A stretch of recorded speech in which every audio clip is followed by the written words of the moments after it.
ایک ایسا عظیم و جسامت پرندہ جو اپنے پنجوں سے ہاتھیوں کو اٹھا لیتا ہے۔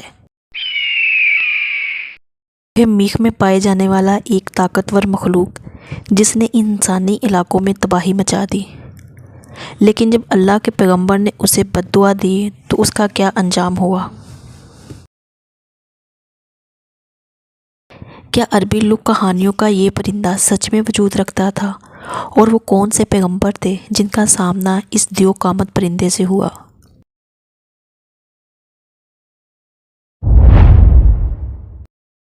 ہماری اس خوبصورت دنیا میں نہ جانے کتنے حسین اور حیرت انگیز راز پوشیدہ ہیں، جن کی جھلک ہمیں قدیم اساطیری کتابوں میں جگہ بجگہ ملتی ہے۔ انسانی تاریخ میں کئی اقسام کی عجیب و غریب مخلوقات کی کہانیاں مشہور ہوئیں، جن پر انسانی دماغ کا یقین کرنا مشکل ہے، لیکن وہی ان کے متعلق معلومات ہمیں ان کی طرف کھینچ لے جاتی ہے۔ انہی مخلوقات میں ایک نام عنقا کا ہے۔ عنقا قدیم زمانے میں وجود رکھنے والا ایک عجیب و غریب پرندہ تھا۔ اس پرندے کی پرواز بہت دور دراز علاقے تک ہوتی تھی۔ کہا جاتا ہے کہ عنقا سورج کے غروب ہونے کے مقام پر پایا جاتا تھا۔ جسامت کے اعتبار سے یہ سب سے بڑا پرندہ تھا، یہاں تک یہ اپنے پنجوں کی مدد سے ہاتھیوں کو اس طرح اٹھا لیتا جیسے چیل چوہے کو اپنے پنجے سے اٹھا لیتی ہے۔ کہتے ہیں کہ جب عنقا ہوا میں پرواز کرتا تو اس کے پروں سے ایسی آواز نکلتی جیسے بجلی گرج رہی ہو یا زور کا سیلاب بہہ رہا ہو۔ یہ پرندہ 1000 سال تک زندہ رہتا تھا اور تمام پرندوں میں سب سے خوبصورت پرندہ تھا۔ حضرت ابن عباس بیان کرتے ہیں کہ اللہ نے موسیٰ علیہ السلام کے زمانے میں ایک پرندہ پیدا کیا تھا جس کا نام عنقا تھا۔ اس کے دونوں جانب 4 بازو تھے اور اس کا چہرہ انسانی چہرے کی طرح تھا۔ اللہ نے حضرت موسیٰ علیہ السلام کی طرف وحی بھیجی کہ میں نے 2 عجیب و غریب پرندہ پیدا کیا ہے اور ان کا رزق وہ جانور ہے جو بیت المقدس کے آس پاس پائے جاتے ہیں۔ بس پرندے کے اس جوڑے سے عنقا کی نسل آگے بڑھی۔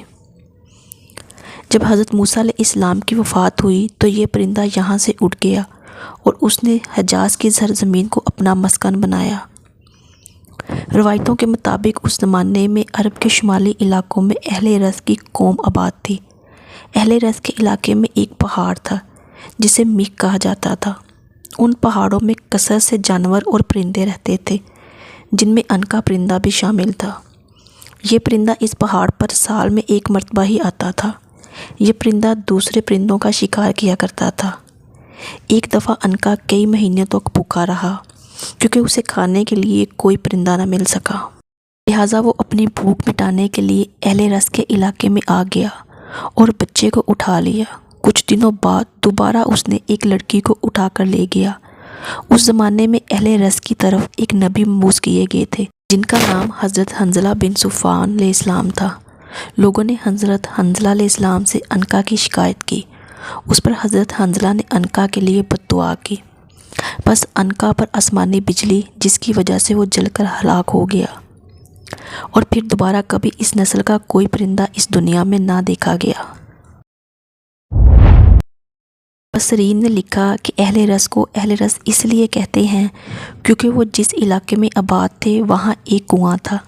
یہ کنواں ان سے پہلے کی قوم یعنی قوم سمود نے کھدوایا تھا۔ اہل رس اسی کنویں سے پانی پیتے، اپنے مویشیوں کو سیراب کرتے اور کھیتی باڑی کیا کرتے تھے، اس لیے انہیں اہل رس کہا جاتا تھا۔ ان لوگوں کا ایک بادشاہ تھا جس کا نام البز تھا۔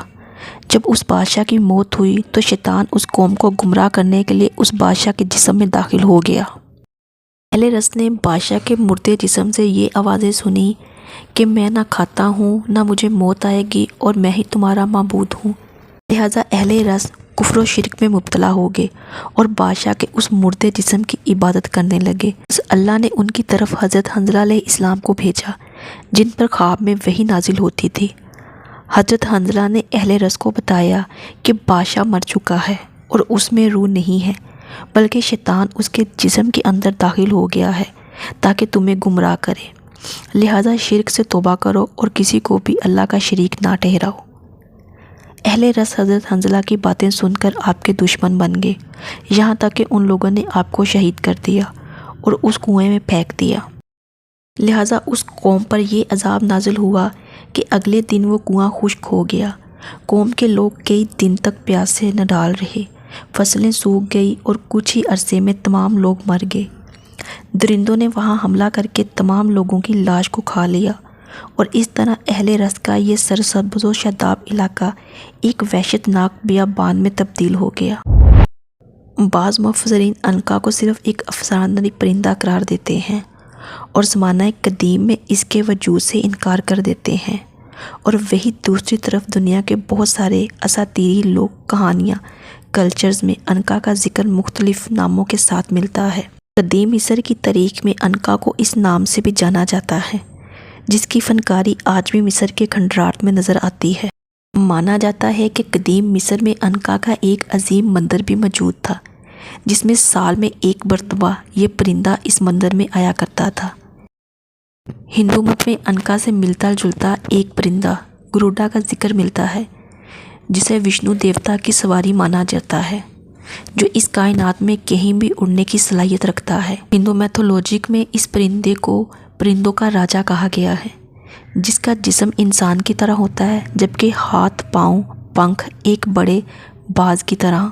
وہی چینی لوک کہانیوں کی بات کریں تو عنقا جیسا پرندہ کوہان، جس کے بارے میں چائنیز کہانیوں میں مانا گیا ہے کہ یہ پرندہ نہایت ہی سریلی آواز نکالتا ہے، یہ جس شہر کے اوپر سے گزرتا ہے وہاں خوشحالی آ جاتی ہے۔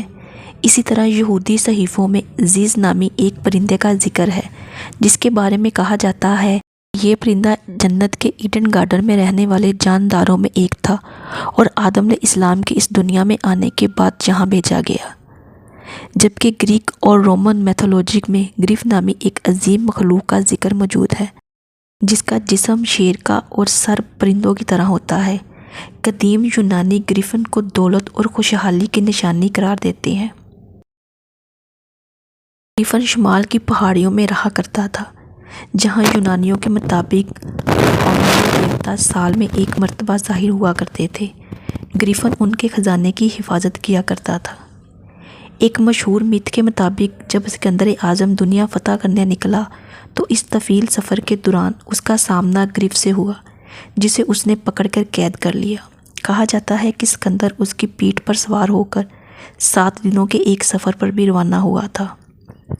اتنے سارے تہذیبوں اور علاقوں میں عنقا کے متعلق کہانیاں، پینٹنگز اور امورتیاں اس بات کی طرف اشارہ کرتی ہیں ایسی مخلوق قدیم زمانے میں وقتاً وجود رکھتے تھے، لیکن مسئلہ یہ ہے کہ ہم انسان اس دنیا میں تب ہی کسی بات پر یقین کر پاتے ہیں جب ہم اسے اپنی آنکھوں سے دیکھیں۔